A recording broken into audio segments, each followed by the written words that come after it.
ढंग से पर ईमानदारी से कमाना चाहिए। इसलिए शुभ लाभ को महत्व दिया जाता है। जे.आर.डी. टाटा, भारत रत्न, एक बार अपने चार्टर्ड अकाउंटेंट के साथ बैठे हुए थे।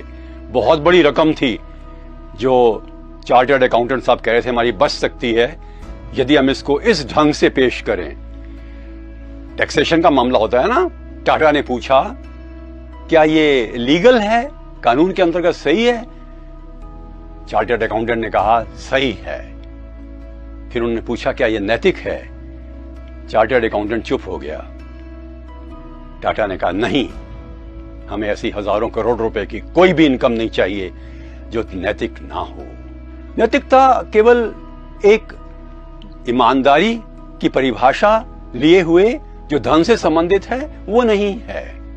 इसका सांगोपांग अर्थ है हम अपने शरीर के प्रति ईमानदार रहें, मस्तिष्क के प्रति भी अच्छे विचारों के माध्यम से गलत विचार ना आने दें। हमें अपनी प्रकृति पर नियंत्रण करना है, वो भी ईमानदारी है। खुश रहना ईमानदारी है, क्रोध ना करना भी ईमानदारी है। मां बाप की सेवा भी ईमानदारी है, पति पत्नी के बीच में निष्ठा का संबंध भी ईमानदारी है, बच्चों के प्रति प्रेम भी ईमानदारी है, वादे पूरे करना भी ईमानदारी है, देश सेवा भी ईमानदारी है। ईमानदारी है इंसान को अपनी आत्मा के अनुसार काम करना। ईमान और आत्मा के अनुसार काम करने वाला व्यक्ति कई बार भौतिक आकर्षणों के वशीभूत नहीं होता, अलग रास्ता अपनाता है। वो भीड़ का अंग नहीं होता, वो जो सही है वो करता है। What is right will be done by him or her and will not be tempted by worldly attractions.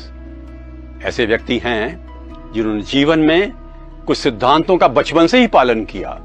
Gopal Krishna Gokhale, Gandhi ji के गुरु, बहुत छोटे थे, क्लास में एक सवाल का जवाब दिया, लिख कर लाए थे, और वही एक व्यक्ति था, बच्चा था, जिसने वो सवाल सही किया था।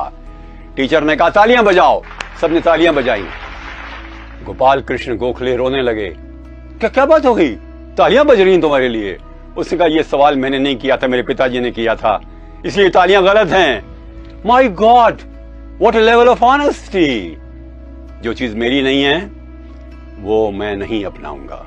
क्या लाभ है?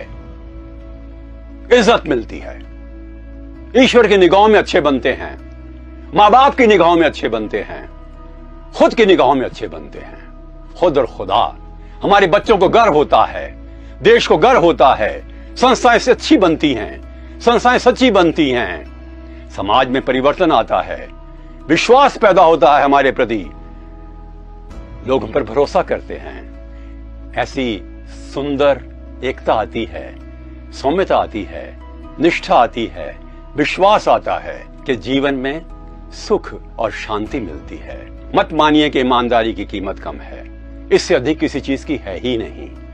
हम उनका सम्मान करते हैं दिल से जो ईमानदार हैं, नैतिक हैं, उच्च चरित्र के हैं, चाहे वो नेता हो, चाहे वो अजीम प्रेम जी, नारायण मूर्ति, रतन टाटा जैसे लोग हों, चाहे वो लाल बहादुर शास्त्री और सरदार पटेल जैसे लोग हों, जो ईमानदारी से जीवन व्यतीत करते हैं। हमें भी बनना है, उस रास्ते पर चलना है जो दुर्गम लगता है पर सहज है, सबसे आसान है, क्योंकि हम अपनी रोशनी से खुद ही अपना रास्ता रोशन करते हैं। ईमानदारी पर प्रश्न मत उठाइए, क्योंकि आप भी ईमानदार हैं और बने रहेंगे। एक बार राजस्थान के भूतपूर्व चीफ सेक्रेटरी श्री मोहन मुखर्जी से मैंने पूछा, सब ईमानदारी और बेईमानी में क्या फर्क है? वो बोले जो चीज तुम अपनी मां से ना कह सको कि मां मैं ये करके आया हूं, वो करना मत। मैंने कहा और अपनी बेटी से ना कह सके तो? सही कह रहे हो, जो चीज कहने लायक नहीं है वो करने लायक भी नहीं है। ईमानदारी के रास्ते पर चलने वाला व्यक्ति ईमानदारी का दर्शन अपने जीवन में आत्मसात करता है, और यही ईमानदारी है। नमस्कार।